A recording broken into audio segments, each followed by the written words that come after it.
What's up, guys? Welcome back to episode 29 of I-90 Sports Podcast. I brought a friend with me. Now, he roots for the wrong team in the wrong city, but that's still okay. Here. What's up, Mitch? Not much. Let me move the microphone to show who's the better team right now. I think you, but there we go. I had to put it on especially for this. Welcome to the show. Good to have you on. Yeah. So since I see the Embiid jersey back over there, let's talk some NBA. Let's start the show off with a little NBA talk. Right. The playoff picture is definitely taking shape. That was there were some big games last night. Yes. There were some big games last night. Philly had a real big one. They needed a win. The Celtics needed a win. And both of us were playing really good teams. The Timberwolves were coming into that game with us red hot. The Suns obviously are red hot this season. They're like 61-15 or 14 now. Yeah. With the win last night. That was so I just want to get your thoughts on the Sixer game because I was monitoring my game, so I didn't get to watch much, but I did kind of watch the highlights of it. But I want to get your thoughts on that Sixers game from last night.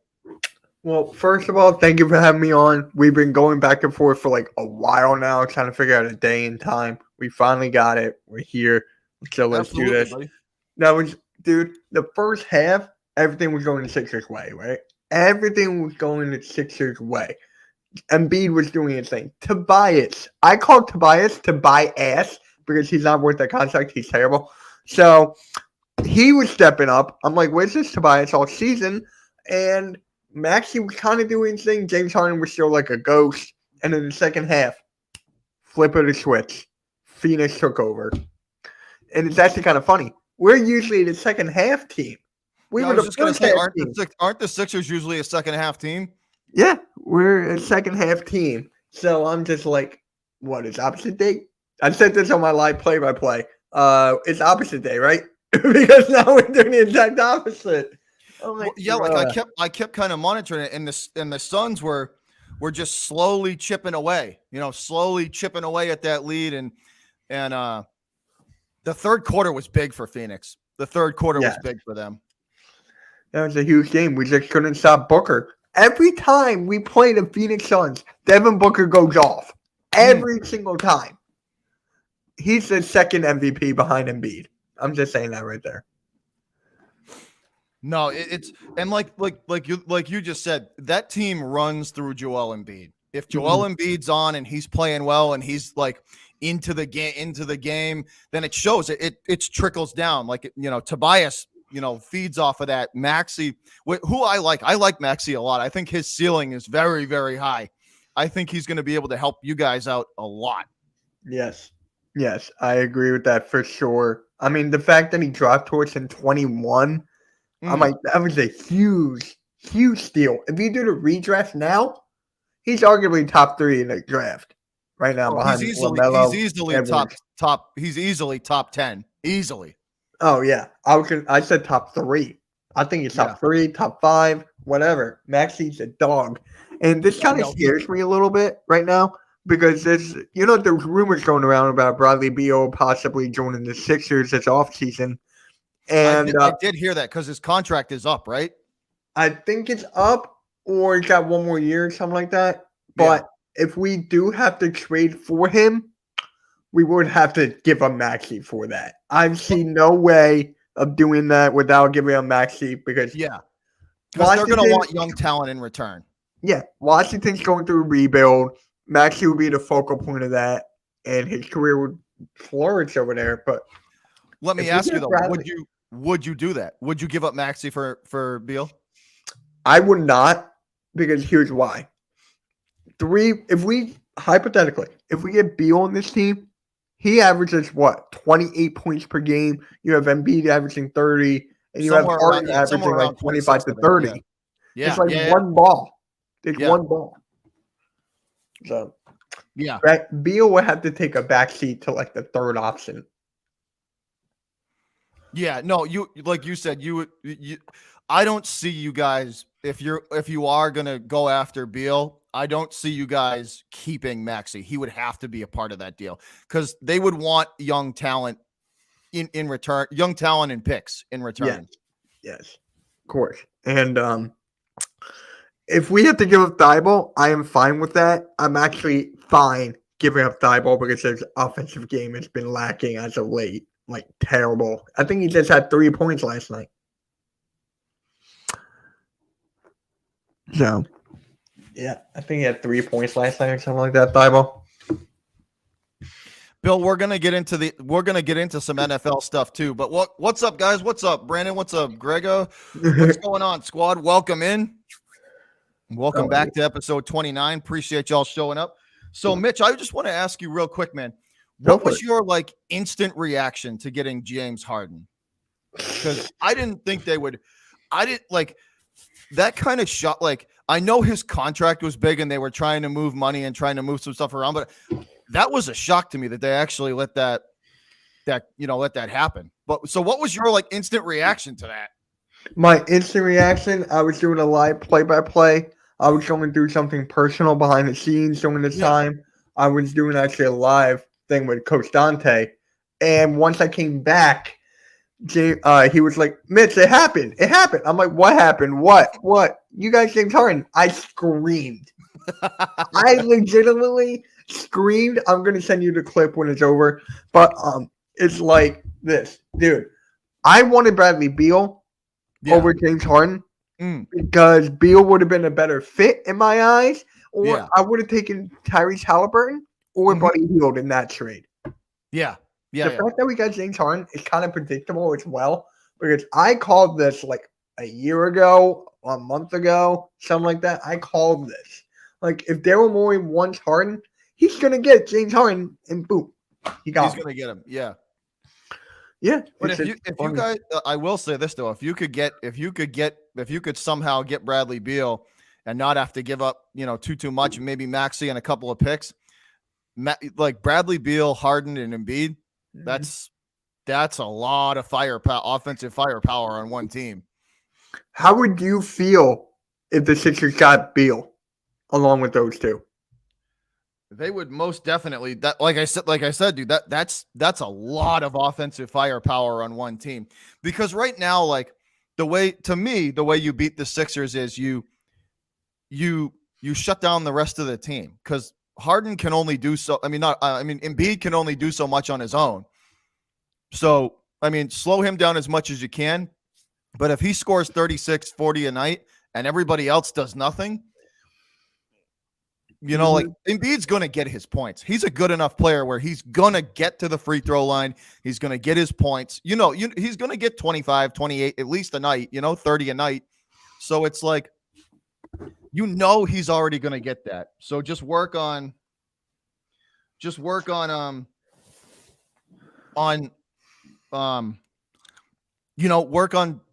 getting, taking Tobias Harris out of the situation, making sure Harden doesn't help or can't help Embiid. That's the way you beat them. You don't worry about Embiid because he's going to get his, he's going to get his. So you got to worry about the pieces that he can use. Mm-hmm. You know what I mean? Yeah. The bench we have, it's not that good. The bench is, I don't like our bench. I really don't. You have Korkmaz, Shake Milton, DeAndre Jordan. Danny Green, who's not good at all. People are wishing that we give away Danny Green in that trade instead of Seth Curry. Yeah. So this bench is lacking. I don't like this bench. I really don't. So we have our second guest of the afternoon. Right. You're late, Coach Dante, and you're so fired. I wish I had that power. What's up, dude? What's up, man? I was in my other podcast and I used to rock. You all good? Hey! He's wearing the now that everybody is present. So Coach Dante's been here before. This is Mitch's first time. Welcome back, Dante. And thank you. So he's wearing the Sixers blue. He's wearing the Sixers blue. Yeah, but that doesn't mean he's rooting for the Sixers. Hey, he's not. His team's got a bright future as well. So, Coach, let me ask you the same kind of question. Yes, sir. What do you think about the James Harden trade to the Sixers? What are your thoughts on that? I think it made both teams better, but the problem is what I got with James Harden. The problem is that if he's not winning, then it's going to be hard to make him happy. Winning trumps everything for James Harden. Now, absolutely. Just go back to like I said, I got a long history with James Harden in Houston for the 10 decade in Houston. Now, so I forgot you know him well. I know him very well. I know him very well. I know the attitude, the personality, the ego very well in Houston. So we're gonna start with Dwight Howard. Dwight Howard brought that to be second fiddle. I'm not blaming James Harden. That is Dwight Howard's fault. Dwight Howard was always of above the rim type guy. He's never was a post up type player. He was always above the rim and a defensive guy. Dwight Howard didn't want to do his damn job. So James Harden, they campaigned to get James Harden out, it was Dwight Howard's fault. Now Kevin McHale got fired. Now Dwight Howard was seeing a lot of touches when Kevin McHale was the head coach. And all of a sudden he gets fired. James Harden. This is James Harden. James Harden campaigns Kevin McHale to get fired. He gets fired. Now you got the Cleveland coach JB Biggerstaff, who's doing a wonderful job with Cleveland over there with that franchise. He comes in. He plays through James Harden. Dwight Howard didn't like it, so Dwight Howard goes out the door. So now James Harden gets his own team. He gets Clint Capella, who only cares about one thing, that is setting screens and playing above the rim. Like better than Dwight Howard like to do. Play better, don't ask for the ball, play above the rim, and something that James Harden excels on, the pick and roll. And so James Harden gets his own team. He gets his own team full of shooters. He gets what he asked for. He gets Mike D'Antoni. He gets Mike D'Antoni. Him and Mike D'Antoni close. They work together. And we goes off. We gets like a third seed. But then again, in the playoffs, Game 5, Game 6, James Harden shits the bed. Now, all of a sudden, he asked for Chris Paul the very next year, which is the Rockets would have been the 2017 NBA champions if he didn't get hurt. I feel that way. But they said, okay, let's run it back. Now, Chris Paul calls out James Harden. This is the point. James Harden comes in there. Chris Paul calls him out, him and Mike D'Antoni. He says, we need to get more ball movement within the offense. We need to get other guys more touches. We can't. James Harden, sometimes he doesn't want to cross half court when he doesn't have the ball in his hand. He just wants to sit in the corner when he doesn't have the ball in his hand. And you can see that lack of discommunication, that lack of ego when James Harden doesn't really have the ball. He doesn't try as much when he doesn't have the ball, in his hand. So now James Harden comes up and say, it's either me or Chris Paul. Of course they choose James Harden. Of course they choose him. They're going to choose him.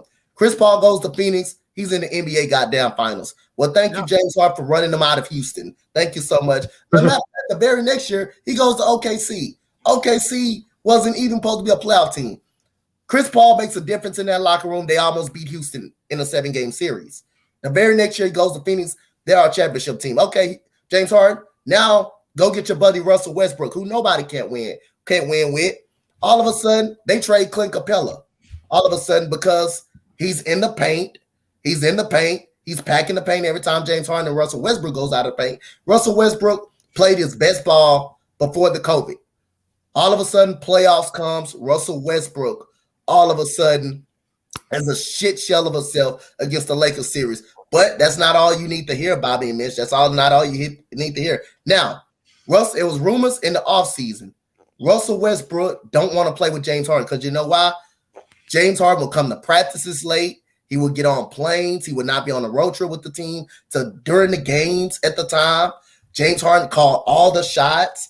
He didn't want to come in the film room. Russell Westbrook says, start the film, Mike D'Antoni, start the film. And Mike D'Antoni say, okay, we're going to start it back when James Harden come back.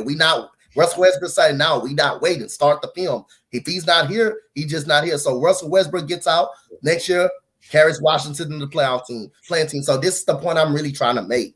If James Harden is not winning and the ball is out of his hands too much, he's going to be a diva. He's going to want out. I know Daryl Morey campaigned for him. I know Brooklyn was not his first option, but James Harden will crack if he can't get his way, if he can't do what he wants, if He can't get to the foul line. James Harden will potentially crack up under the pressure. Now that comes out. Can you win with James Harden? Right now he can't. James Harden's a great talent, but when everything and it gets tough for James Harden, he can unravel easily for you. So here's what I think about that whole thing, right? This is either going to work really good. Yep. And if James Harden stays engaged with Embiid and with the team, if he's engaged, that team's really dangerous because now you got to worry about James Harden, who still can shoot. And by the way, what's up, A-Bomb? What's going on, buddy? What's up, Carlos? If he stays engaged, that team's really dangerous because he can still shoot really good. You know what I mean? And if he's engaged, it's dangerous. If he's not, it's like you were saying, Dante, it's an attitude thing. He's got to be engaged. He's got to be, involved, and he's got to be, he's got to be in the right headspace. And if he is, Mitch, you know how he plays when he's in the right headspace. He's hard to guard and hard to stop offensively. Oh yeah. Yep, definite. Here's the funniest thing. I think it was after Brooklyn, right? We got our asses kicked. Right? But I'm not talking about that game. I'm talking about what James Harden did afterwards. Yeah. I think it was like one of his best friend's birthday or something. Mm-hmm. Like he went clubbing. Yeah. I mean, I guess that's okay. So, like, from hearing everything from Dante, from like other fan bases, I'm taking everything in, right? And I'm spectating every little thing. Do I let that get to my head? Or do I look at like the bigger games that he's playing and he's not showing up, like Brooklyn and Phoenix? I'm also taking that into fruition as well. But I think you said this when we were talking before we started. He can go off at any time. He's a threat. You still have to guard him here and there. So just him being there, it already makes us better because we had to deal with number 25 throughout the whole. Because he draws coverage. Yeah, he draws coverage. You can't. And here if he goes on a hot streak, that's because he can. If he really focuses in and is involved, and he starts playing the way he can play, he's tough to stop. He is. Yep. He is. Yep. I mean, he's a top 75 player of all time. And do I agree with that? Probably no. Not yet. So let's talk. Let's stay with the Sixers here for a second. Now, if the standings stay where they're at, you guys, the Sixers, I believe, would be playing the Bulls, correct? Yes. Now, I personally think you guys could handle that team without a lot of pushback from them. They are kind of limping into the playoffs. Like, they are not healthy. They got a lot of injuries, and a lot of their key players aren't really playing well right now. DeRozan is kind of very up and down roller coaster play. And the crazy part about the Bulls is that they started the season ridiculous. They were on a tear, and now they've just kind of crashed. And unfortunately, if you crash and burn before the playoffs and you kind of limp into it, that's not a good thing. Dante, what do you think? And then we'll go to Mitch. I mean, I think I agree with everything you said, and plus, they don't have a big man. They don't have a legit big man who can guard Joel Embiid inside. I mean, Vucevic is a great guy. He's a great player, but he's a power forward. He's a small power forward. So that's not going to be enough to guard a Joel Embiid unless you bring Tony Bradley off the bench. He's a legit big man. He's a legit big man. But like I say again, I think the Sixers will do just enough. I got the Sixers. I think they can win that series in 6 games. It's just, James Harden, long as you keep him happy, as long as this guy doesn't be a selfish teammate, he's going to be good. He's a dangerous guy. He's a dangerous player. He's a dominant playmaker. pick and roll, pick and pop him and Joel Embiid would go well at that point of position. Like I say again, I think he's a top 75 player. His decade in Houston, no matter about his ego, he can be a dick off the court and on the court. He can have ego issues, but that guy is a great talent. He's a great player. But I think the Sixers would do enough to win the game, win the series in 6 games. I think the key is going to be the bigs in Chicago. I just don't think they got anybody inside for Joel Embiid, and obviously it's going to catch up to him. Obviously, you got the bench got to do well for the 76ers. The bench is going to be key. Korkmaz, George Niang, those guys are going to be key coming off the bench as well. And DeMar DeRozan for the Bulls got to step up. He's got to step up and be that playoff type of guy. You got Zach LaVine, who's been very good, who's a superstar for the Chicago Bulls. You got Vuka, who can shoot the outside three, who can give you 18 points per game.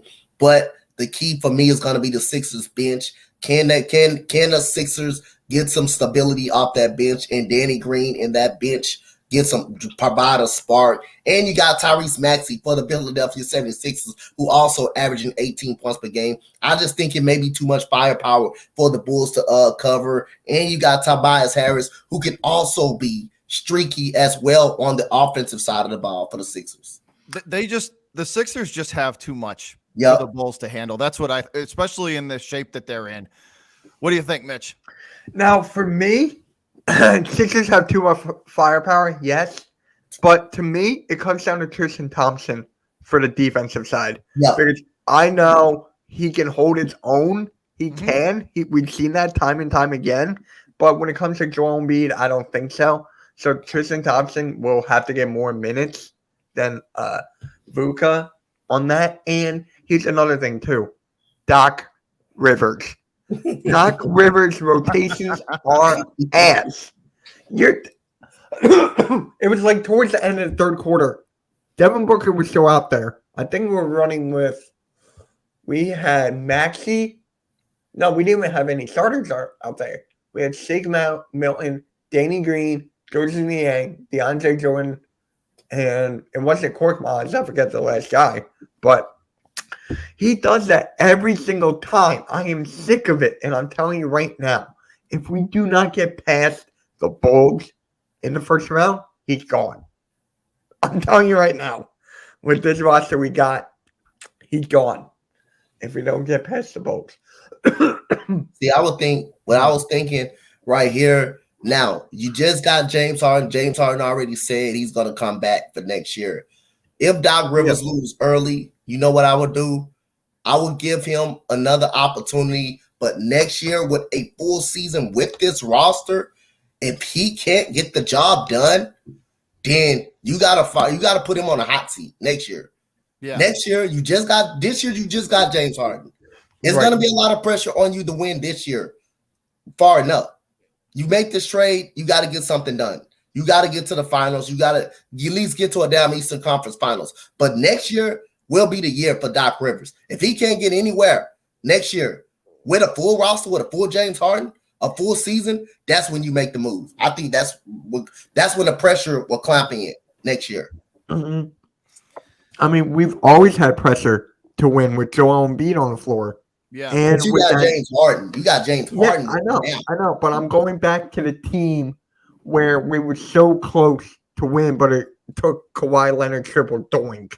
I mean, we had Ben Simmons, JJ Redick, Tobias Harris, Jimmy Butler, and Joel Embiid. Yeah. That team could have won the whole thing. If it wasn't for Kawhi Leonard triple doink. Yeah.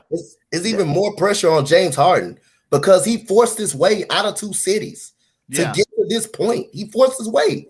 He came out and said in the press conference, Brooklyn wasn't his first option, which is it wasn't because the Rockets didn't want to do the deal with Daryl Morey. That's the reason why he ended up in Brooklyn and said he will go to Brooklyn. But the pressure is definitely locked on James Harden to win a championship these next couple of years with the Sixers. Now, if he doesn't do that, the joke is definitely on him. And him not being healthy either when he was healthy in Houston, that's big for James Harden. So the pressure is definitely clamping down on him because he forced his way out of 2 cities when he got everything he wanted, and he still forced his way out. So the pressure is definitely on him. The pressure's on Joel Embiid as well. I mean, But think about it. It's more on Harden. Yeah. No. Can I finish? Go ahead. For Joel Embiid, right? He's been talking about one of the best centers in the league between him and Jokic. And when was the last time before Jokic won the MVP? Who was the last center? Shaq. Everyone was talking about, all right, let Joel Embiid get his side. Let him get a good player along his side to help him carry to get to the finals. This is his time. Let's face it. James Harden is a lot better than Jimmy Butler. It's facts. So, with that being said, Joel Embiid, if you can stay healthy, James Harden can stay healthy, this is the time. This is the time. And it comes down to Doc Rivers, and it's everything. So, final Sixers question, gentlemen. Mm-hmm. Yep. How far can they go, Mitch? How far can they go? It depends on the bench. Like, the bench, I just don't trust. I just don't. So, with that being said, second round exit. So they can. I hate it. I really do. Second round exit or Eastern Conference Finals. Because when it comes to, like, the Bucks, that team is deep. If Miami can get their act together, because they were my pick to go to the finals in the East, if they can get their act together, they have a deep bench too.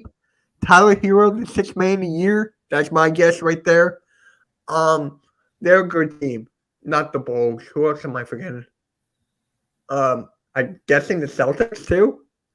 I mean, I'm scared to play the Celtics. They're in the mix. I am. I'm scared to play you guys. Even though Robert Williams is going to be out for the year now. That's a big blow. Yeah. I'm so scared of Tatum and Brown. Yeah, they're averaging 26 to 28 points a night, the two of them. Like, it's insane. So that's a good little transition now. Now, the biggest Celtics news that just came out it was thought that Time Lord just kind of landed awkwardly on his knee and it was just a sprain and it wasn't going to be too bad. The news came out this morning, like just about 2 hours ago, probably an hour ago, that the Celtics fear via MRI conclusion that it is a meniscus tear, and that's a huge blow. I mean, that's something that takes, well, like, if it's bad enough, surgery to fix. Mm-hmm. And I mean, I don't know if he can even play through that.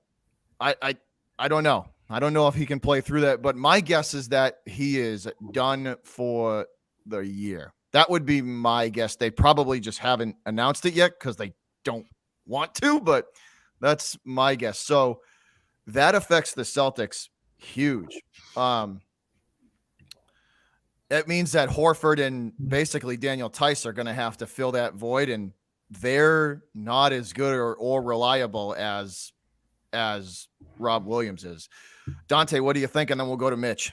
Man, I think that's going to be a pretty much a huge loss. I talked about it with my boy Max on my last Rockets podcast. That could be a huge loss at the back end of that defense. Robert Williams was definitely coming into his own, but I think Daniel Tice played better for the Celtics than he played for the Rockets. He's definitely a piece that knows the system, but I just got to give credit to Ime Udoka. That defense for the Celtics has been smothering. They've been very, very good. As long as you, like you say, you got that Draymond Green and Marcus Smart who pisses off everybody, puts a lot of pressure on those guards, and you got a closer in Jason Tatum and Jaylen Brown, I think the Celtics will do just enough and be fine. And Al Horford is a veteran. They're not like Robert Williams. Robert Williams is just a different beast. When he's out there and on the boards and playing that defensive style of basketball at the back end of that defense, he's definitely going to be missed. But I think the Celtics will be fine. Will be fine out there. on the defensive end. I think team defensive wise, they're going to be pretty good, and it's going to be starting with Marcus Smart being the leader of that defense, pressuring the basketball, guarding the best player out there, and the team defense will come along with it. And Derek White has been a huge addition to the Boston Celtics. They used to play with the San Antonio Spurs. That's a 3-and-D player that can shoot and play defense. That's a big pickup for the Boston Celtics right there. I like Derek White really, really good. And he showed his impact the first day on the trading day after the trade deadline when he made that impact against the Sixers.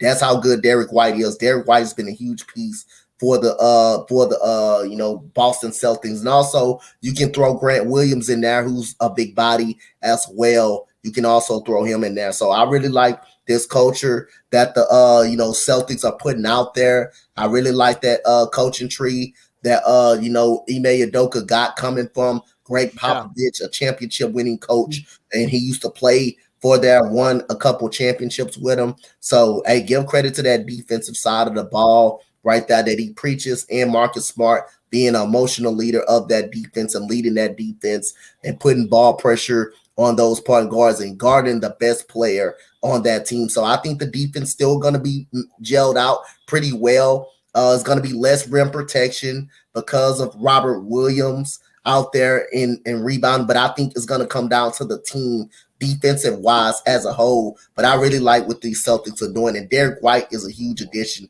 to this Celtics team. Absolutely. Mitch, what do you think?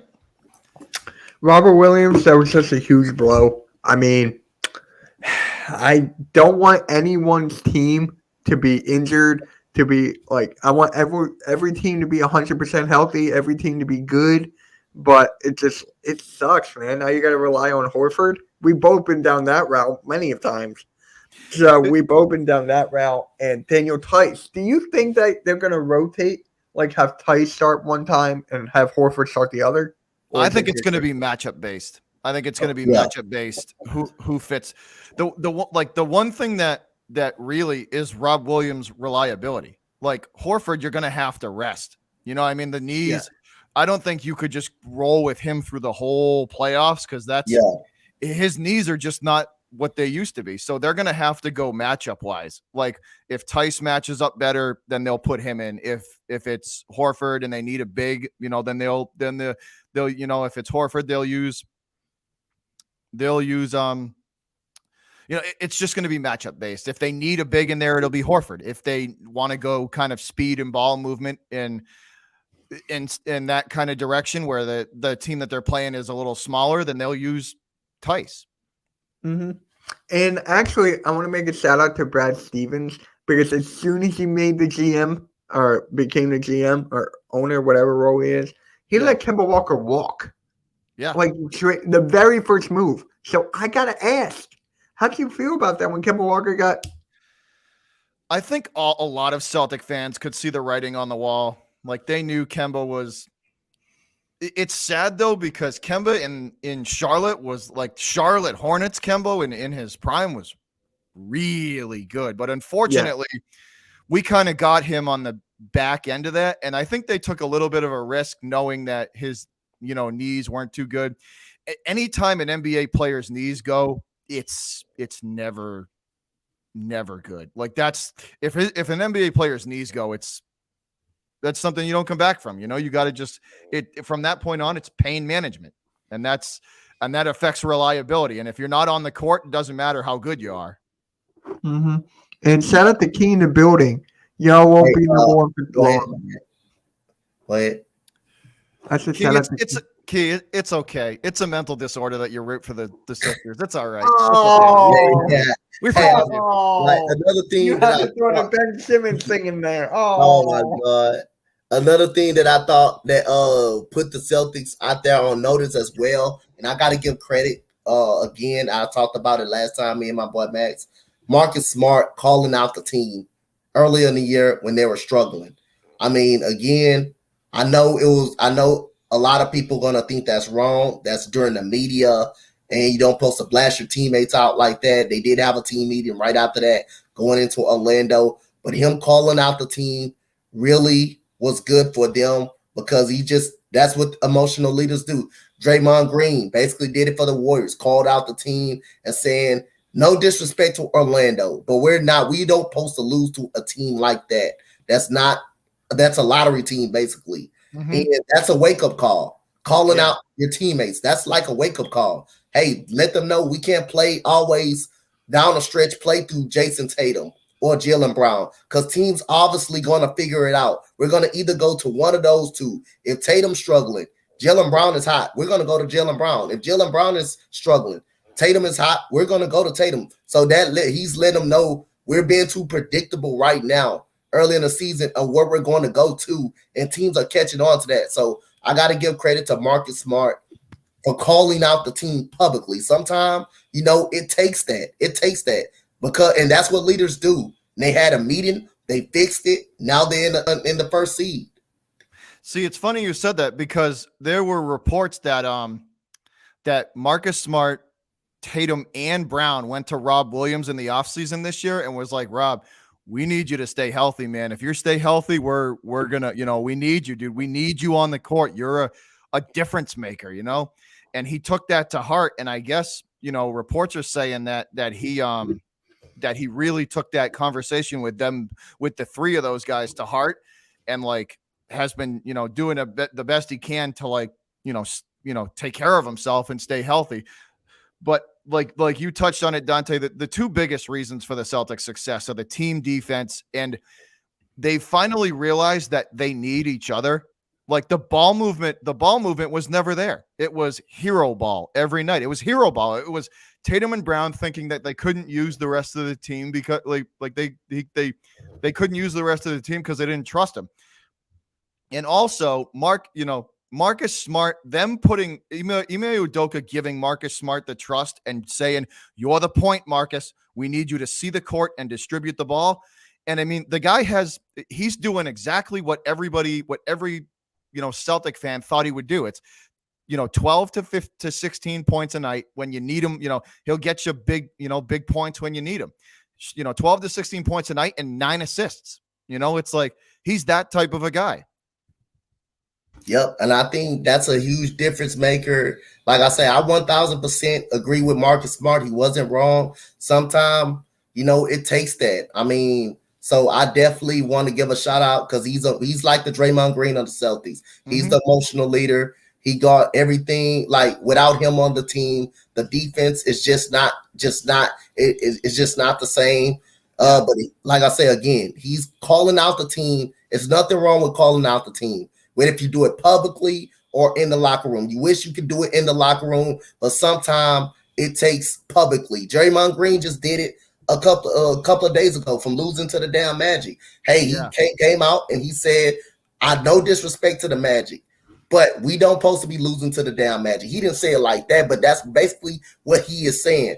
No disrespect to the Magic, but we're too good of a team. We should not be losing to a team like the Orlando Magic, who's a lottery team. That shows right there. Every team needs to be respected, and every team, all of these guys are professionals. They're NBA players for a reason. So again, these are a wake-up call. When you're losing to teams like that, those are a wake-up call saying, hey, wake up. We can't take this for granted. And I thought that was a big part of Marcus Smart playing a big part of that, and being for the Celtics being in first place, calling out the team, the defense and the adjustments that Ime Udoka trusting these players. Hey, y'all talk amongst each other. Y'all communicate with each other. We are a team, communicate with each other, and everything will be fine. But Marcus Smart started that trend by calling out the team publicly and letting them know, hey, we can't always play through Tatum or Jaylen Brown. I don't want to always sit in the corner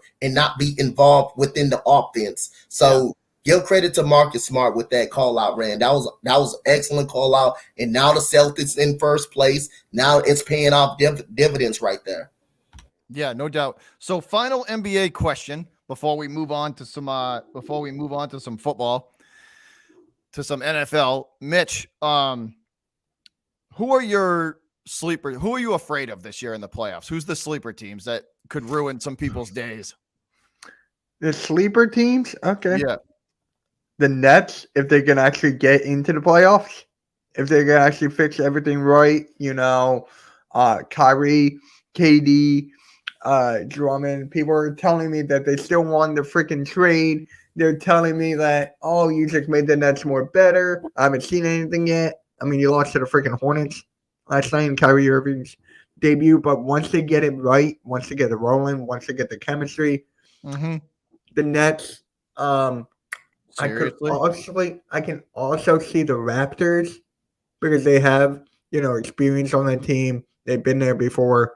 They know how to get it done. Not the Hornets. I think they're just a couple more pieces away. So they're still missing Gordon Hayward. Hey, bring your furry ass over here. Not good. The hell? All right. I'm done. All right, Dante, you want to go? I'm Go going for with, it, Dante. What do you think, buddy? I'm going with the Raptors and Grizzlies. I'm going with the Raptors in Brooklyn. Are we just talking Eastern or Western? I forgot. I accidentally said it. Said the Grizzlies, but I'm going with the Raptors. I'm going with the Raptors in Brooklyn. I think if Kyrie Irving, now that the mandate lifted, now he can play every game. Once they get the chemistry, he already said he was going to come out and stay with Kevin Durant, even though, like I say, I can't believe Kyrie because he did say that with Boston. He ended up ditching them and leaving them, which means he was the problem for the Boston Celtics. He was clearly cut the problem of why the team Fuck Kyrie. did not make it. Oh, I forgot. And, Kyrie was a selfish teammate with Boston, saying I should have took more shots when he was playing like garbage throughout that whole playoff series. He played like straight garbage and trash and end up leaving them. Now the Celtics, look what they're doing right now without him. So again, he showed you about that right there. But even though, once he gets back into fold, him and Kevin Durant, that's going to be a dangerous duo. Kevin Durant almost beat Milwaukee by himself. Now with Kyrie Irving in the fold, if it's a low seed or if they're a 7 seed or 8 seed, whatever high seed they draw, I'm telling you, that can be a problem. That can actually be a problem from any high seed, whether if it's 2, 3, or whatever seed it is. Or then I got the Raptors. I think they got a great coach, great defense. I think this team's starting to gel together. Scotty Barnes definitely deserves some consideration of winning Rookie of the Year. He's been a big factor on the defensive side of the ball. So I'm going to go with the Raptors, and I'm going to go with the Brooklyn Nets to be sleeper teams for the Eastern Conference. So I have two. First one is Toronto because they've been playing really good basketball as of late. Like they've played really well as of late. And I would say one of them isn't in the playoffs right now, but if they get in, they could be a problem, and that's Atlanta, the Hawks. That's the Hawks. If they get in, they could be a problem for some people. I agree with you on that. I like the Hawks. I mean, you got Trae Young. Trae Young makes that whole team better. He drives that team. If he's playing well, that whole team plays well. And you saw last year what they could do. They were ruining some people. People underestimated them, and they made them pay. Yep. Clint Capella is a huge part of the back end of that defense as well. If he stays on the court, Clint Capella can be a huge part of that defensive side of the ball. I'm glad they got DeAndre Hunter back, a 3-and-D guy that can play some defense, that can also shoot the basketball. I didn't want to see this Hawks team be healthy. If this Hawks team can be healthy, I believe they can be a problem for any top seed in the Eastern Conference. Yeah. Oh, yeah. They're absolutely going to make some. They're going to be, if they get in, they're going to be a tough out. They will be a tough out because they play. That whole team plays from whistle to whistle. And those teams are those scrappy teams that people underestimate are always tough to knock out of the playoffs. Trust me, we know. We know. Oh, does that bring back some bad memories? Bad memories. Let's go with nightmares. And all the Sixers fans coming at me because I was like, it was game 5, and I was like, we were up by 30. You said that series was done, a while before it was. Yeah, but I was like, I made this tweet, right? And I was like, how's Ben Simmons doing? And I got attacked, bro. I got attacked because we were up by 30. Relax. We got this. And I'm like, we lost. I'm like, who was right? Who was right? I know. I'm still going to attack on that to this day. Hey, if you know your team, you know your team. So let's transition from NBA to NFL. Now, the NFL offseason was wild. This has been the craziest one I've seen in a long time. We had some really big names moving locations. Davante Adams is no longer a Packer. He signs with the Raiders. You got Russ Wilson leaving the Seahawks. These are big names. I mean, those are two big names in the NFL that are moving around. Baker Mayfield no longer with Cleveland. That's a I want to talk about him earlier, but I want to get you guys' thoughts on some of these offseason moves. Russ Wilson to Denver. What's the QB situation now in Seattle? There's a lot of these teams got a lot of questions now. Mitch, what do you think? Well, first of all, Seattle won a trade. I really feel like Seattle won a trade. Denver gave up their whole future. They're basically playing like the LA Rams. Like they're putting all their eggs in one basket with Russell Wilson. I don't know if it'll work. Personally, I don't have them winning the AFC West. I got the Raiders. So I'm just putting that out there. And as for Seattle and who their quarterback's going to be, I feel like they're going to get Malik Willis. That was my mistake. Baker wants out of Cleveland. My bad. He hasn't out yet. Baker wants out of Cleveland. Right. Yeah. And I really think it's going to be Pittsburgh who picks up Baker Mayfield because they've been saying time and time again that they want Baker Mayfield. Even though if they cut him or trade him, Pittsburgh's going to be on that. Because just to touch on the Raiders move for Davante Adams, I mean, me personally, I think they won that. Like they're gonna get Davante Adams and Carr together, and they already have chemistry because they've played. They already have chemistry there. It's now the Raiders are a tough one too because they tend to collapse when the lights are the brightest. So it'll be interesting to watch to see if Davante Adams can kind of take them to the next level. But what do you think, Dante? I think we're gonna see when the season starts. But again, like I said, I don't want to cut out the Kansas City Chiefs. Again, I don't want to count them out because they do got something great in that quarterback right there. I know they lost Byron Pringle. I know they lost Tyreek Hill because they didn't want to pay him. I mean, but golly, you got Patrick Mahomes making all the money. That's why you can't give him. That's why you can't pay him. So again, that's why Tyreek is gone. They couldn't pay both. They couldn't pay both. Somebody's got to go, so they decide to let Tyreek Hill go, which is I think that's the right decision. Like I say, quarterback is the most important position in the NFL. I don't care if you got the number one ranked receiver in the league or in the game. If you don't have the quarterback situation right, it's going to be hard for you to win games, period. That's why I think Green Bay made the right decision, choosing a quarterback over Davante Adams. Yes, Davante Adams deserves number one receiver money. Yes, he does, but Aaron Rodgers carried the franchise for a decade. What's the possibilities can be here? I lose, I pay Davante Adams. I lose Aaron Rodgers.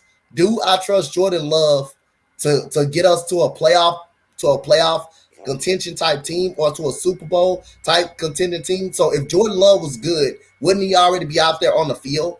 Wouldn't he already be out there on the field if he was any good? That's my thoughts on that. I'm gonna go that's my thoughts on the Mitch, the Aaron Rodgers thing. They paid him like $50 million. Like they're paying him and that basically shows that like they have no faith in Jordan Love whatsoever. That's what I'm saying. They wouldn't pay a 38-year-old quarterback that much money. And like Green Bay has no plan at quarterback.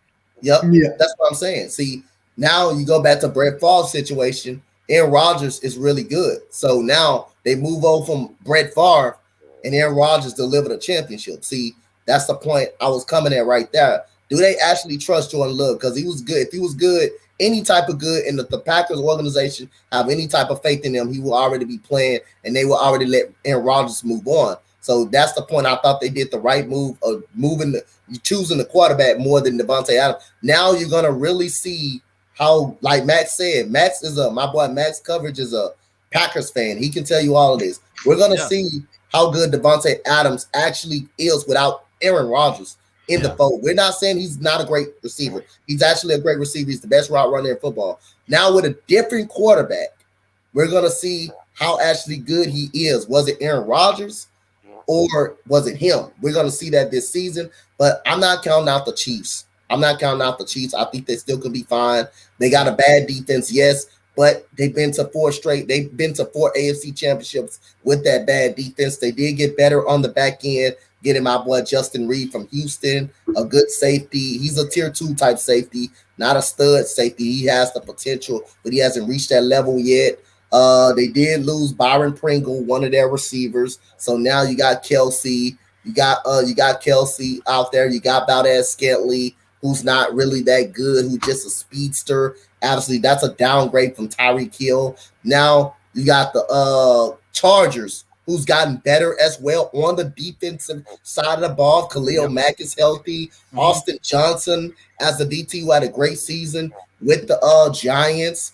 You got goddamn Khalil Mack, and you got Bosa on the same team, and you got Asante Samuel Jr., who can hold down the corner position, and you got J.C. Jackson over there, which is probably a zone coverage corner at best, but he does his job okay, I guess. Then you got Derwin James on the back end, who can kind of protect them a little bit on that side if you play zone coverage. I think the Chargers and the Raiders can make it more interesting. I think that whole division as a whole, 3 teams are making the playoffs in that division, Bobby. 3 teams are making the playoffs. A lot of those teams in that division did get better. They got a lot better. Mitch, so you had said it. Where do you think Baker? So here's the problem that I like. My Max mentioned it in the chat. I think the biggest issue that the Browns are having is Baker's making 18 million. And a lot of teams are struggling, I don't know if they want to pay Baker, but you had said it before. Where do you think he ends up? Where do you think Baker ends up? I think Baker ends up in Pittsburgh because Pittsburgh's saying time and time again that they want him. They really don't have their quarterback situation out. They can do Baker Mayfield for like a year or 2 and see where that goes and maybe draft a quarterback in this year's draft. So for me, I'm going Pittsburgh on that. I'm with you on that. To me, it's either Pittsburgh or Seattle because both. Yeah. If he goes to Pittsburgh, it's an instant upgrade over Duck Hodges and Mason Rudolph. I forgot his name. Duck Hodges. That's his name. Quack Attack. Oh Lord, what's with these NFL players and names? Dude, I'm telling you, there's this guy in this draft named Smoke Monday. I'm not kidding. And his Instagram is before Tuesday. Yeah. So what's with these names? since we have, let's one of the teams that got a new coach and kind of a new regime is the Philadelphia Eagles, and we have a resident Eagle fan. By the way, I hate your fucking team. Oh shit! Is there a reason? I mean, 2018. I'm sorry. I hate that team so much. Is there a reason why we're in different conferences? I just hate your team. Is there a reason? Is it because we beat you in 2018? You still can't get over that? We don't want to talk about that.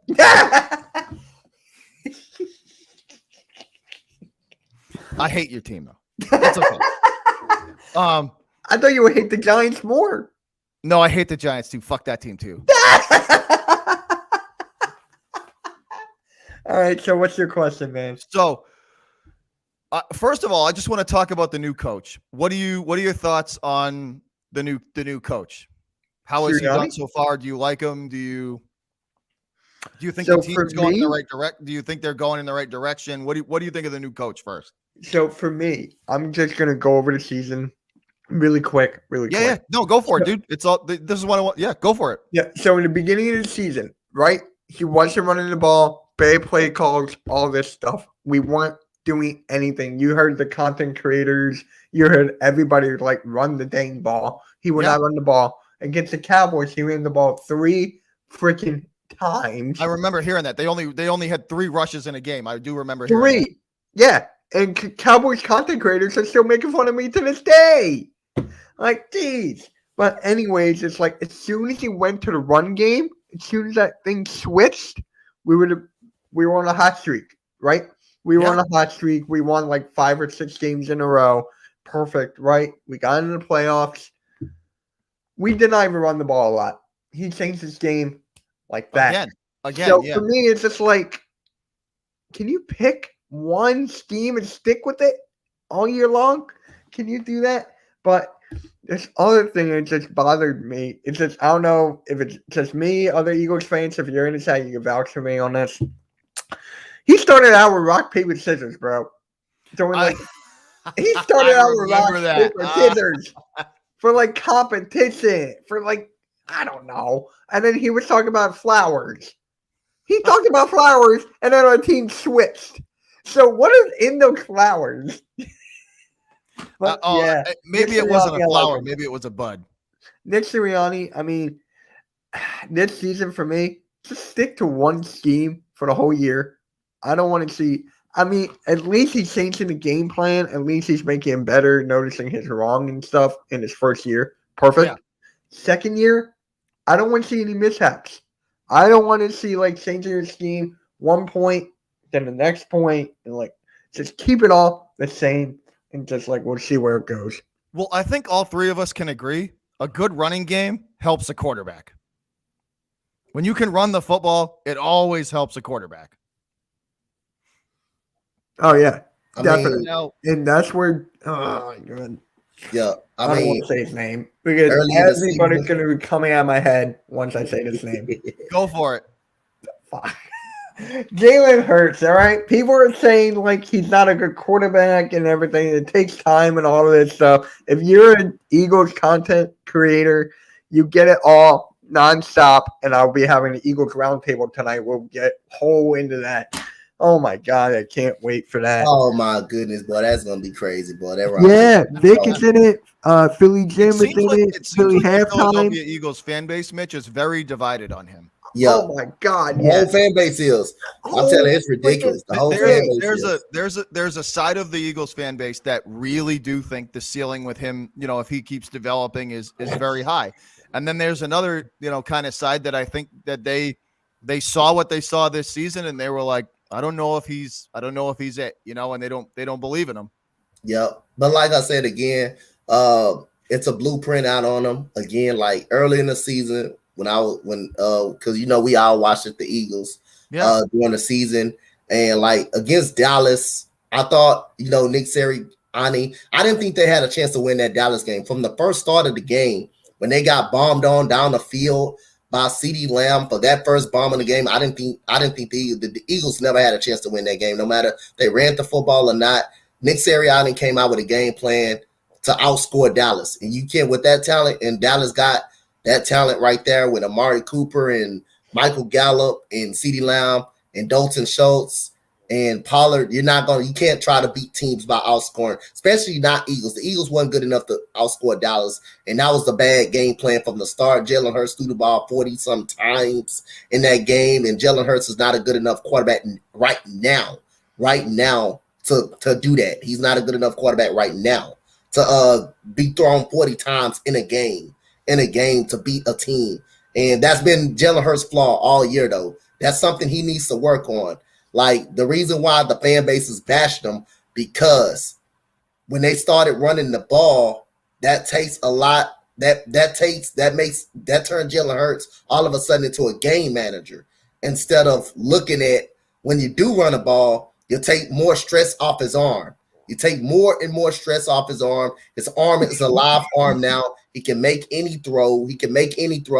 Then that's when he start eating you up with the RPOs and stuff that you're all of a sudden not ready to game plan for when you do start to run the ball. That opens up more arm strength. But now when the game is close and on the line, can you make those throws? Can you make those throws down the stretch? And Jalen Hurts just can't do it at this point. He can work on it in the offseason. He definitely can do it. He definitely can do it. Like in the Tampa Bay game. What Tampa Bay did, they stacked up the box.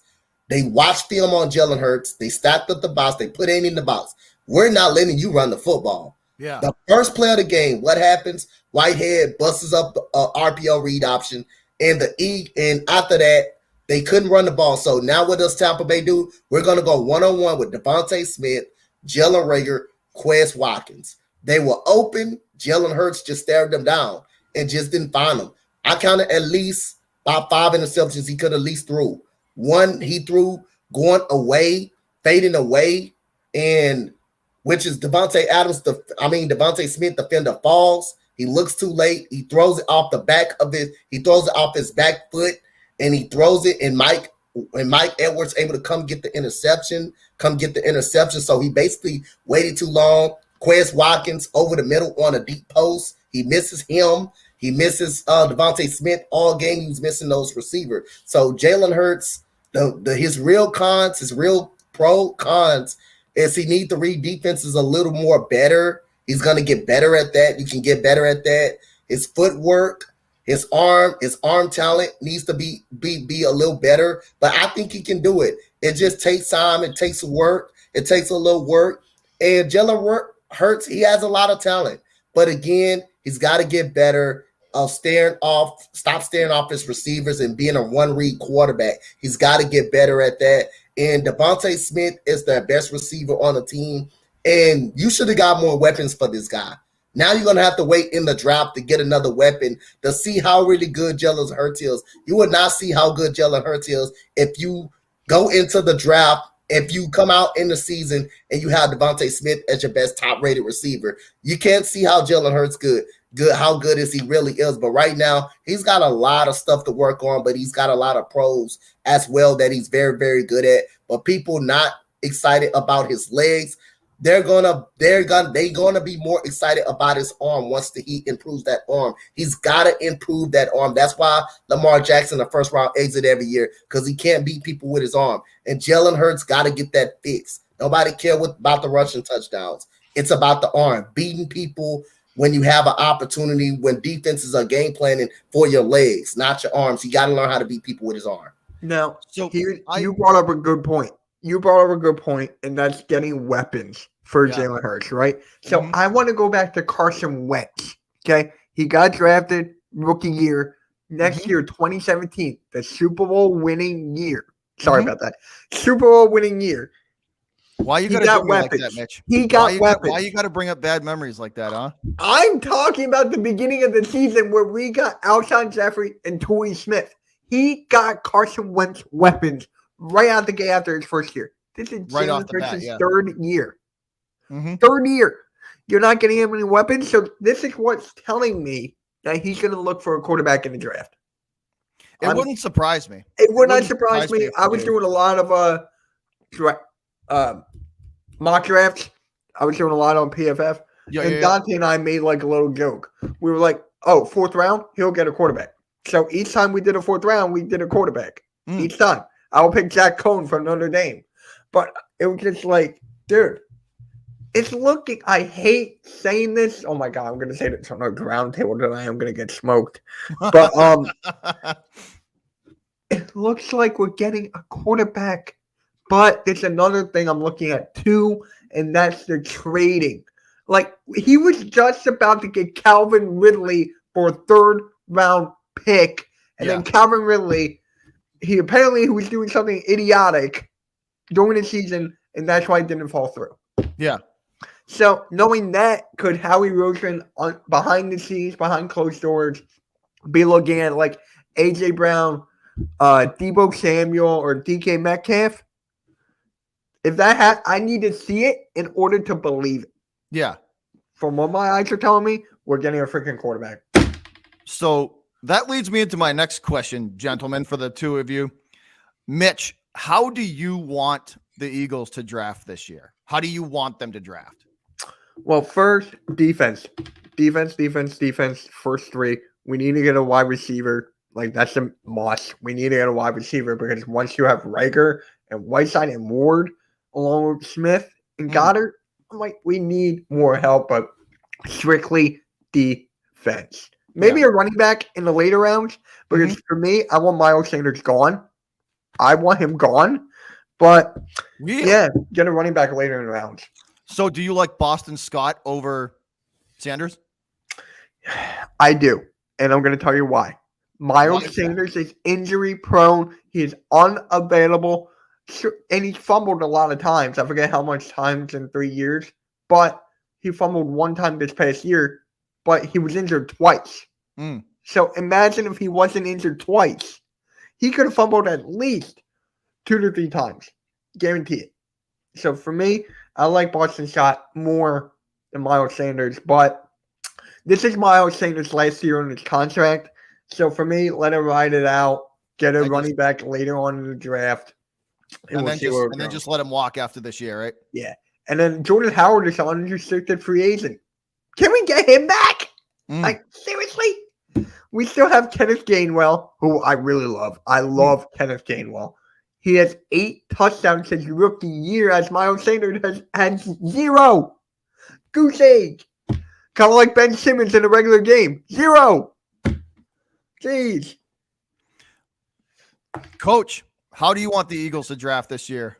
By the way, Mitch, you did miss a point right here that Howie Roseman and Jeffrey Lurie, and this is gonna be real funny. He took Kenny Pickett to lunch, so don't forget. I know that. It was dinner. It was dinner. By the way, Jeffrey Lurie looks like the dude from Dexter's Lab. And by the way, it wasn't Howie and Jeffrey Lurie. It was the quarterback coach. It was Brian Johnson. He did.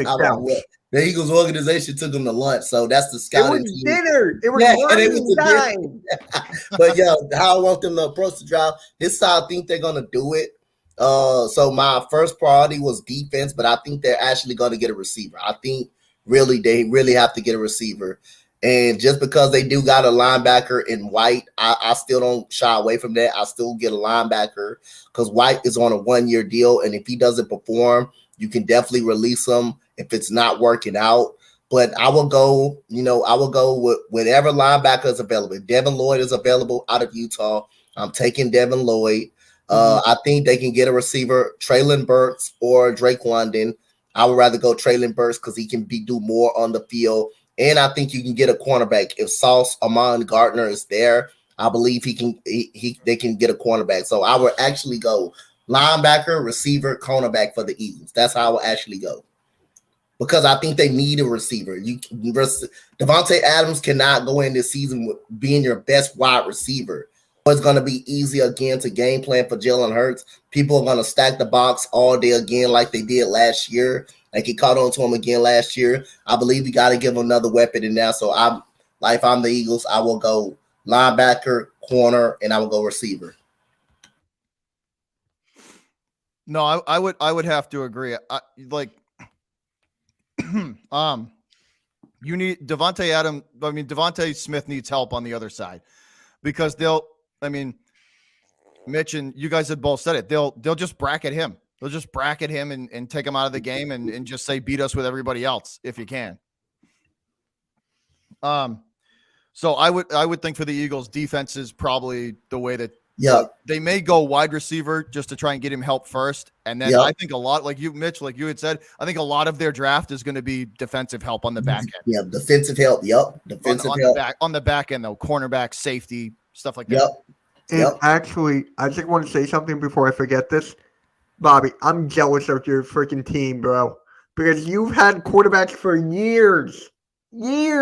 Drew Bledsoe. We're gonna get into that. Brady, we're actually gonna get into that right now. So, oh my God, what are the freaking odds? Let's switch it over. So let's talk about the Patriots. They don't even have to make a move to get Mac Jones. He falls to us at 15. They pick Mac Jones. We didn't have to give anything up to get him. How do you think he did as a rookie? How do you think his rookie season was, Mitch? All right. It was It was really good. I loved Mac Jones this whole season. I loved him because he was doing his thing. Was it under the right system, under the right coach?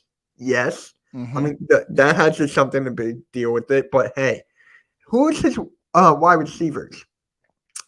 Who are the wide So receivers? Kendrick Bourne, Jacoby Alshon, Meyer, right? Jacoby Meyer, Kendrick Bourne he got traded from San Fran. Right. So Kendrick Bourne, Jacoby Myers, and Did those you were have the two. Alshon? Those were the two he threw to the most, and then he has two tight ends, Jonnu Smith and Hunter Henry. Okay. Yeah, the tight ends were great. The tight ends were good. The wide receivers, could you admit they could have been a little bit better? And they had your old buddy Nelson Aguilar too. Yeah. I mean, hey, the Raiders helped him. The Raiders helped him a lot. He did good for you guys. He sucks for us. I think they're going to let him walk. Me personally, I think they're going to let Nelson Aguilar walk and try and get that kind of burner guy in the draft. That's my opinion. What pick do the Patriots have? They're like somewhere around 20, I think, 16 to 20, something like that. You could get Sky Moore or reach for Christian Watson. I mean, there are still receivers there. Olave, I don't like Ohio State. I'm a Michigan fan, so I believe Mac Jones ended the season with 22 or 23 touchdowns and 14 interceptions. I'll look it up. I think it was somewhere in there. I already got the stats. I got. How did he end up, Dante? What was? I love him. I love the Mac Jones. I thought he handled himself really well. He did, like Moneyman said, he did end up in the right organ with the right coach. But like I said again, I thought he did a very good job, man. His accuracy, 67 completion percentage. That's very, very good. High accuracy, smart, has very good talent at his arm. He's very good, man. He's not a mobile quarterback at all, but he stands in the pocket. He takes hits. He's very tough. He's done a very good job. I mean, but the Patriots don't have a mobile quarterback system. They don't need a guy. And that's why I need a guy. The Patriots system has always been, Mitch, you watched it in the Super Bowl. It's timing. That's how you guys beat. That's how you guys beat in us. 2017. I'm sorry, but you know what I mean. That's how you guys beat us. The Eagles beat the Patriots in the Super Bowl because they were able that defensive front threw Brady's timing off. You know. Yep. Mm-hmm. And like I say, Matt Jones has the IQ in the pocket. He has great pocket presence. I mean, I'll say again, he was consistent all year. Besides the Colts game where he didn't play so well, but again, he made some throws in that game that I thought was phenomenal in that game. They almost came back and beat the Indianapolis Colts. I like his poise in the pocket and his ability to stay in the pocket and take a hit. I mean, 22 touchdowns, 13 interceptions. That's a great heck of a fucking rookie season for Matt Jones. And I thought I knew it was something around there. Yeah, like that's not bad. Yep, that's great for me. That's great for your rookie year. I think it's only going to get better too because I think they're going to add. I think they're going to try and add to their wide receiver room. They have the two tight ends, and people forget the two tight ends were hurt for most of the year when they were rolling. When they came to the Patriots, Jonnu Smith had an injury, Hunter Henry had an injury, and they were playing through it. They played through it all year, so they weren't really healthy. They were, they're maybe 80%, 75%. So when you get them to 100% next year, it's going to be very interesting. But Mac did, to me, he did really well. 10-7 for 10-7 and making the playoffs. So I have what do you think? Can the Patriots win 12 games this year? I think they can. I think they can go 11. I need to see the schedule. I think they can go 11-6 with the schedule. So, well, I say again, even though Miami went 12, got Tyreek Hill, and the Buffalo Bills still is good. The Patriots still going to be tough, man. So I can't give you the schedule because it isn't out yet for the 20. It's the opponents. I need to know their opponents. But I can give you the home and away opponents. Yeah. Perfect. Their home opponents are the Ravens, the Bills, the Bengals, the Lions, Miami, New York, and Indy. New York Jets? The Jets. Yeah. Okay. And their away opponents are the Cardinals, the Bills, the Browns, the Packers, the Dolphins, Minnesota, the Vikings, the Jets again, the Raiders and Steelers. So there's some tough games. You got a tough schedule. There's some tough games in there. You got a tough schedule. So we always do, dude. We've never been outside of the top 10, the top 10 hardest like we've always had rough schedules for the last couple of years. Man. I mean, the Ravens are no joke. The Bills are no joke. Cincy has come out of nowhere. That rebuild has been insane. Yeah. The Colts, they don't have a quarterback. They don't have a quarter. So, but I mean, like we have to play. Don't forget, we got to play the Bills and the Dolphins twice. Yep. And they've both upgraded huge this season. Huge. Like they like Miami has surrounded Tua with as much weapons as they can get him. And the Bills are the Bills. Josh Allen is a top 4, top 3, top 5 quarterback in the league. He's a stud. He's an absolute stud. You can never count the Packers out with Aaron Rodgers. It doesn't matter who the hell he's throwing to. I'm telling you.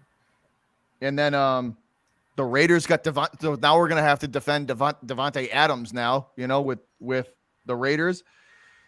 And then I mean Miami always plays us well, especially when we go to Miami. We suck down there in South Beach. We go to all them damn strip clubs and don't play the game. You know what's funny? I actually picked the Bills to win the whole thing last year since week 1. I was so close. It was the Bills and the Buccaneers. I was so close. I don't know if they're my pick this year, though. Watching Mahomes and Josh Allen go at it is never going to get old. That's going to be a lot of fun because I think that matchup is going to happen a lot. Yeah, I think I agree with you on that. I think that's gonna be a lot of goddamn fun, man. Watching them guys compete, man. So again, Bills have the number 1 defense all year. Patrick Mahomes just destroyed the defense, man. And I'll say now shootout. Those are always fun. Just punch for punch, back and forth. Yep. Each team absorbing each other punches. I loved that. I loved that game. That was probably the best game of all this year, probably. Yeah, no, it was it was definitely one of the best games this year. So let's jump back to the Eagles real quick. One more question. Go ahead. I got you. How far? First of all, it's kind of a 2-parter. Can the Eagles make the playoffs this year? I'll start with Dante. Can they make the playoffs? Yes, I believe they can make the playoffs again. I don't think the schedule is easy. I know they got a lot of favorable teams that they can be, including my Texans is one of them. It's one of the teams, but we got to do a live play-by-play for that. I mean, I'm not afraid. Yeah, we win, we lose. I'm not afraid. But hey, I actually have it right here. So nothing. Go ahead. Nothing. You want me to say it now? Yeah, say the schedule. Say it. Yeah, go ahead. So, yeah, for the home, we got the Cowboys, Giants, Commanders. That's gonna be so. Oh my god. The Packers, Jaguars, Vikings, Saints, Steelers, Titans. That's the home. All right. Away, we got the Cowboys, Giants, Commander Carson, Carson Palmer, Carson Palmer, Jesus Christ, Arizona Cardinals, Chicago Bears, Detroit Lions, Houston Texans, Colts. I think you guys got some rough teams in there too. There's not a lot of easy. That's not nothing easy. I think the division game is going to be more harder. I'm telling you, they're going to be more harder to come by. I think the Eagles are going to split. They're going to find a way to split with every team in the division, like they did last year. They're going to find a way to split. The Giants suck. You guys. I know, but they end up splitting with them last year. Even because though the Giants hurt, no, because the Jalen Rager dropped those two. I don't want to hear no goddamn excuses about I'm not hearing. Hey, Jalen Hurts threw 3 interceptions. Come on. That too. Huh? That too. I actually put more blame on Jalen Hurts and Jalen Rager. Go back. I know Jalen Rager dropped the pass, but Jalen Hurts clearly the reason why the Eagles lost. Yeah, definitely. No, let's not make no excuses. I know. Go ahead, money. Eagles content creators. I'll ask you the same question. Can the Eagles make the playoffs? I was actually watching Max Kellerman's show with my dad. He's off, so we watch TV together in the morning sometimes. And I forget it was some Giants player. I forget who it was. Had the Eagles winning the division this year, and And I I'm agree. like, I think they can. they could, I'm but was gonna say I think the Eagles can win the division this year. Yeah, I think they they can. can. I think they actually can. if they do with Jalen Hurts, can you imagine the haters? Can you imagine that?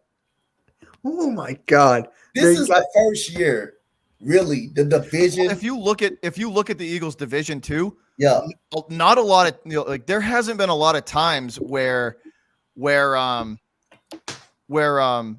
same team wins it back to back. It's usually a shuffle in that division. I know. Yeah. So I think the Eagles are definitely going to be in the mix. You know what I mean? They're going to be in it in the end. This is probably the first year, you guys, that you can't say the Cowboys are not winning this division. This is the first year you're not giving the Cowboys automatic the division like the rest of the years. Like Cowboys, Cooper, don't forget that. Yeah, Cooper's gone. Yeah, he's gone. That's I know. Mark Cooper's gone. Dak. They lost Randy Gregory.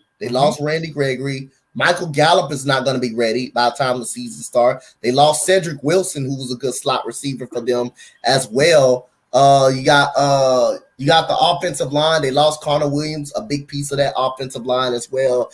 You got Ezekiel Elliott, like I said again, who's deteriorating, who's staying out of shape and stuff like that, who's not the same anymore since he got his money. But again, this is the first year you go into this season that you're not thinking that Dallas is not automatic going to win to the division. Now it's wide open. Anybody can win the division. I can see the Eagles. I can see the Eagles literally winning the division. I think the Commanders will make it more interesting because of Chase Young coming back, and I think By the way, what a weak sauce name that is. Dude. I don't know if you saw my video. As soon as the name dropped, I put up a video. It's got close to 6K views right now. Dude, I'll send you the link when this is done. Bro, the Washington we're at 148 comments. We're at my neck. I'm still going. That's funny, man. Dude, just piss them off. It's great. I would have gave them. They were better as a football team. Yeah. They need to fix their stadium. They should have been the Washington Lambs. Mary had a Washington Lamb. But, dude, they would have been better. I hate this whole name thing. I freaking hate it. There was nothing wrong with the first one. There was so, wrong final with that. topic of the day. Mitch, do you do baseball? I'm trying to get into it, but I can try to tap in a little bit. All right. Before we get started, fuck the Astros. Just saying. Just saying. I didn't say it. You knew it was coming, Dante. Yeah, I knew it was coming. Yeah, it's the same team. So, baseball's coming up, guys. Let's just. I had zero faith that we're going to have even a half a season. I thought the players were going to go on strike. I was shocked when I heard that they actually got a deal done. Dante, did you think they were going to play? I didn't. I didn't think they were going to play too much baseball. We was always me, Key, and Robert, my guys. We was always, like I say, in the midst of saying, "Can we please get some baseball?" We didn't think the baseball season was ready to go to start, man. But I'm happy we got some baseball, man, and we all happy we got some goddamn baseball coming up. I had no faith that they were going to get a deal done. I didn't even think we were. Every week that went by that they wouldn't even talk to each other for more than a half hour. That's not a good sign. Yep. They were talking every day for a half hour, and it didn't seem like a deal that wasn't even getting close to getting done. But they finally got a deal done, and I'm happy. I'm happy about it. I'm just really excited. Well, anytime, I mean, Mitch, anytime the owners and players are going at it, it's never a good thing because these owners, Dante, I'm happy the players stood the NFL. I mean, the MLBPA stood their ground. I'm happy this is like the only time where I'm like, where I'm off. Yeah. Where the MLB PA, a players union actually was like in the right, and I don't call them like a bunch of idiots, right? Yeah. Like they were actually like, no, like they stood up to these owners the way they should have been and been like, no, dude, no, we're not giving, we make you the money. We're not giving anything. Yep. Yep. I'm happy about that. And it's the owner. It's honestly, it's the owner's fault. These major leagues give these players so much power, and then like they try and take it back. You can't take it back once you give the players that kind of power. No, you definitely can't, man. You definitely can't. These players are the reason why you're making the money to this day. These players, have to feed their families and stuff like that. But these players, they just want to get out there and do what they do best and to play the sport that they love in the game of baseball, man. So I'm glad the players actually stood their ground and got some baseball going. But it's just like that like these owners are idiots. Like it's like, do you really think that the last CBA that they made, they get like once you give that power to the players and that like much influence and say and power, like are they really that like arrogant that they thought they could just take it back without a fight? Of course the players union was going to fight them back. Yes, of course you're not, man. They're stupider than I thought if they thought that they could get that power back. There was no way that the players union was going to give that back. I'm just glad that we got baseball back. Yep. What do you think, Dante? How are your Stros gonna go? That's new. I believe we're gonna win the division still. I still believe we're gonna win the division. Like I said, I know we lost Carlos Correa, but we got a young prospect that's very good right now. And Jeremy Pena, he's pretty good. He's showing some signs he can hit. He can field also, but he's not going to be Carlos Correa. But like I said, again, as long as we got Jose Altuve, as long as we got, Yordan Alvarez. I was going to say, Yordan Alvarez, he killed the Red Sox. It wasn't so much Altuve. Yeah. No, but that's the thing. Like I knew Altuve's good. He's really good. Yordan Alvarez ate the Red Sox pitching up, man. He did. Yeah. He and that was what, and we talked about that last time we collabed during that series. I was more concerned about the pitching than the hitting. I knew we were gonna hit. I know we are gonna hit in the series. So like the pitching, like I was more concerned about. Like I seen it in game 1. The pitching got rocked. Game 2, we came back out. Then game 3, pitching got rocked again. But after the game 3, Jose Altuve hits that big home run over the Green Monster, and everything went crazy. That was the turning point. That was the turning point. When Altuve hit that home run, because here's the thing, right? Yordan Alvarez was right behind him, and he went back to back. You know what I mean? Yep. So it's that was as soon as your boys hit those 2 home runs, the momentum of that series switched instantly. Yep. Then the game 5, the one hitter by our best pitcher, Varmer Valdez.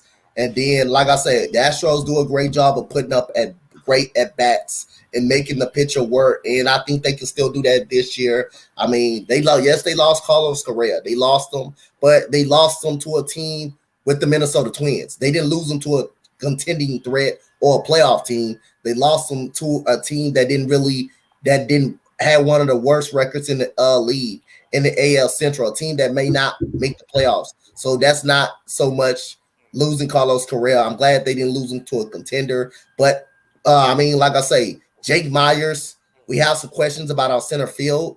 You guys got a lot of young talent, though. That's where the Astros have it. That's why I'm not so concerned, too. That's why the Astros are going to be okay, I think. We got a lot of young talent. Their farm system is real. The Astros farm system, which is, let's be honest, that's how you keep the success rolling. If your farm system is good and you just bring guys up as you need them, that's how you what really destroyed the Sox is the last 2 GMs have have crushed the farm system. You know, they've absolutely eaten it up. Yep. They've been in kind of like a win now thing. So they eat up the farm system and they get players in for 1 or 2 years. And I mean, it doesn't matter what league you're in. If you like those 1 or 2 year rentals and you sacrifice your future, that rarely ever works. I mean, yeah, man. And then drafting well as well. That's one thing the Astros did do. Carlos Correa, Alex Bregman, who was hurt a little bit last year, and Kyle Tucker. Kyle Tucker had big at-bats all year long. The biggest at-bat was the Game 6 against the Boston Red Sox, 1-0 when the Astros was threatening, during the heart of the game. They couldn't score, but the grand slam, I believe it was a grand slam that Kyle Tucker hit to make it 5-0 to get to the World Series. He had big at-bats all year. We still got Yuli Gurriel right there, who's a contact hitter. The worst hitters in our lineup is basically the catchers. It's the worst hitters. They can hit for contact. Even they can hit for contact. Even they can hit for contact. Runs, but they might not hit home runs, but they hit hard ground balls and line drives, Yep. And they play good defensively. Maldonado, what changed the Game 6 that I thought when he threw out Alex Verdugo, that strike him out, double player, that was it right there. When he I thought Boston had a chance because we was only up 2-0 at that time. And I'm like, Boston threatening. We had one of our best pitchers on the mound. It was nobody out. But when he struck out, when he struck out, I don't know who was at the plate at that time, but I think it was Shaw. When he struck out Travis Shaw and threw out Verdugo, that was the turning point. That's how I say Astros going to win this game. That was in the 8th inning. Astros was winning this game. Shout out to Dawson Sports. Appreciate the $6 or the $7 Canadian dono. Appreciate that, buddy. Thank you. Hey, shout out to you. I think the Stros are going to be fine. But like I told you, Dante, they have an extremely good farm system. Their farm system is one of the best in the league. Yep. It is. And that's what's killing the Red Sox now is their farm system has been decimated by the last two. But this is what I mean. They bring players in, they're good players, but they're 1 or 2 they're not thinking of the future. How can we get good right now? And it doesn't matter what league you're in. If you sacrifice your future for the here and now, you may get close or win a championship, but then you're going to be back down the bottom of you're going to be back down that bottom third again, in 2 seasons because you don't have any talent coming up. Yep. The Astros bring free agents in. They don't trade their talent away. They don't trade their functions. They bring veteran free agents in, and that kind of helped them a little bit. Michael Brantley, like I say, helping the Astros out a little bit with his contact hitting and stuff like that. Like I say, again, the Astros got a great farm system, so I believe losing Carlos Correa is not a big deal. We just got to figure out the center field position as well. You also saved a lot of money by not paying. Saved a lot of money. In Correa, you saved a lot of money. And we got something good at that shortstop position as well. In Jeremy Pena, and then the outfield position, Jake Myers. We don't know when he was coming back. Jake Myers was really good for us in the playoff in the postseason against the White Sox and in the Boston Red Sox. I think he got hurt against the White Sox. Yeah, he got hurt against the White Sox, so you never had a chance to saw Jake Myers, but he was really, really good. We got Jose Siri too, who's a really, really good contact hitter who has pop in the bat that can play center field. We also did get Nico Goodrum from the Tigers. We also got some good pieces over there. So we got the Astros got some holes, but they're going to get them adjusted. Yeah. Mitch, so the Phillies, I don't know if you've gotten into them at all or been paying attention. I know the moves we have been making, which were up in the roster, which is good. We got Bryce Harper some more help. Mm-hmm. And Bryce Harper. I was going to say that Harper is finally getting some help on that team. Yeah. Yeah. I haven't been watching, but from because I keep an eye on the stats and everything. But I don't actually watch. So it's nice to have Bryce Harper have some help over there. The bullpen could be a little bit better from what I could remember, but hey, they're making the right moves as they need to be. It's stated, I forget the guy's name, but Yeah, we made good moves so far. We did. See, like the Phillies, the Sox have the pitching is Dante. You know this from playing the series together. Yeah. What did I tell you, dude? What did we say in our last when we were doing the collaboration about that series? It's going to come down to who pitches better. Who pitches better? And the Astros pitched probably better in that series, but I was concerned about our young pitching. But we both was concerned about the pitching. Whoever pitched better was winning the series. Was going to win that series. Yeah. And I had been saying all year that the Sox, they're the top three in that lineup, in that pitching rotation are fine. It's just after that and the bullpen. And the goal for the Astros every game, and this goes for any team that was playing the Sox, right? Yep. Get into the bullpen. Get to the bullpen, and keep the game close and get to the bullpen. And that was a lot for the Phillies too, Mitch. It was like get to the bullpen, get away from you guys as starters, and get into the bullpen. And we can. That's when the Sox did a lot of their damage last year in the later innings because and they so they did damage in the later innings, and a lot of those games that they played. When the bullpen, they would have to score 6 or 7 runs to win a game because the bullpen would give up 4. I liked it. The one thing about the Astros, I liked our bullpen. It was the same thing with the Phillies, though. The Phillies would have to score 6 runs to win a game because their bullpen couldn't hold it. Yep. One thing I liked it though, Bobby, about the Astros, their bullpen was very good. We had the best bullpen after the All-Star break. We lost a couple bullpen pieces though. We did lose a couple bullpen pieces. Kendall Graveman, we did lose him. We did lose Eni Garcia. We did lose him, but I think our bullpen is still going to be good. We still got Ryan Presley, who's lights out, and Phil Nathan from Cleveland, who we got in the trade deadline, who's lights out since we got him. So yeah. That's all right. The Sox are going to pull Will Smith on the Astros this year. Actually, since you said that, Will's pimp hand is strong. Oh, believe me, I sent this to a Cowboys friend of mine who's a content creator. He got so mad. That's pretty good. Not gonna lie, that's pretty good. Now, if the Cowboys were to the Patriots hat, I'll be fine with that as well. So, gentlemen, this is the point in the show where we take like 10 minutes here, and we're going to answer some questions from the chat. You can ask any one of us one. Whatever you guys want, we'll take about 10 minutes, take some questions from the chat. If you guys want to ask any one of us some questions, feel free. All right, let's do this. And I have work in 20 minutes, so I may have to leave within 5. That's all right. You can leave at 5. You're good. Cool. We'll take 5 minutes then. We'll take 5 and just answer some questions if anybody wants to ask. Just got to pay those bills. You know what I'm saying? I hate your team, Don. Hey, fuck the I know you do. I hate the I was like, what did I do this time? No, not you. Not you. Not you. You. Hey, what time to collab, Mitch? What time to collab is? What, mine?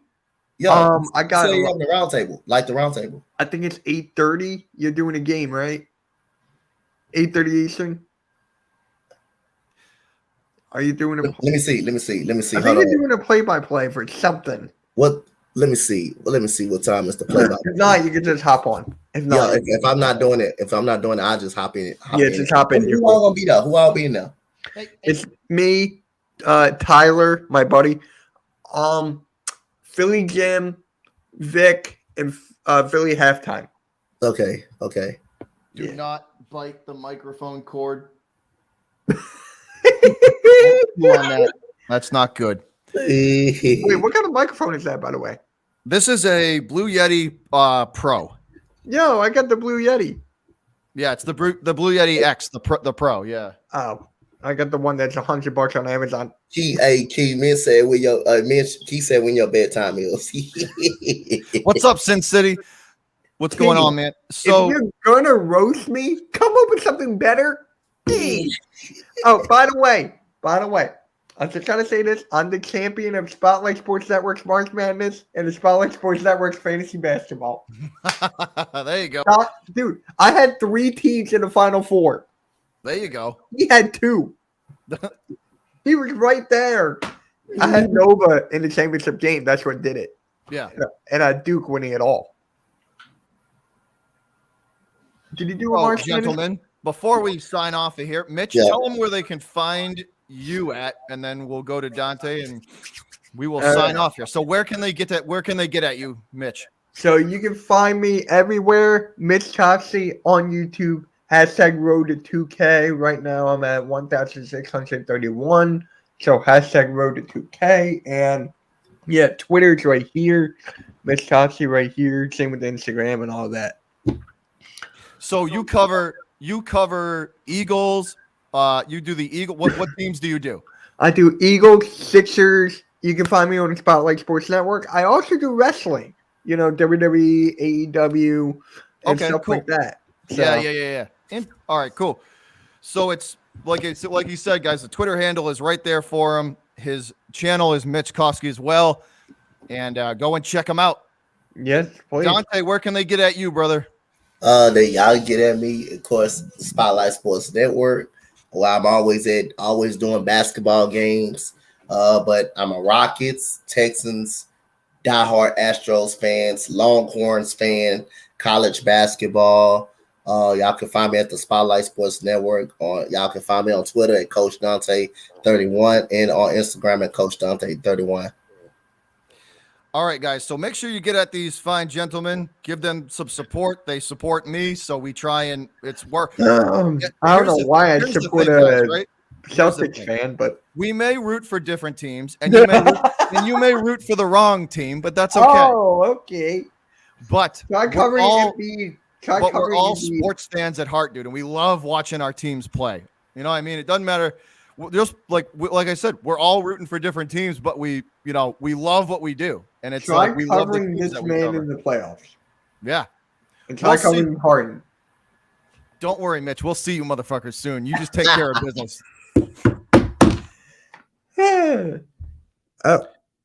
Oh, we lost Dante. He's out. He must have hit the duck up in the corner. All right, you got to get Key on here next. Yeah, but definitely. So, like I said, Mitch, thanks a lot, buddy. Much appreciated. Thanks for coming on. We will definitely have to do this again if the Sixers and Celtics play each other in the playoffs. Every single game up to Game 7 where the Sixers will win, and Joel Embiid will have a triple doink. And then you wake up. Wow.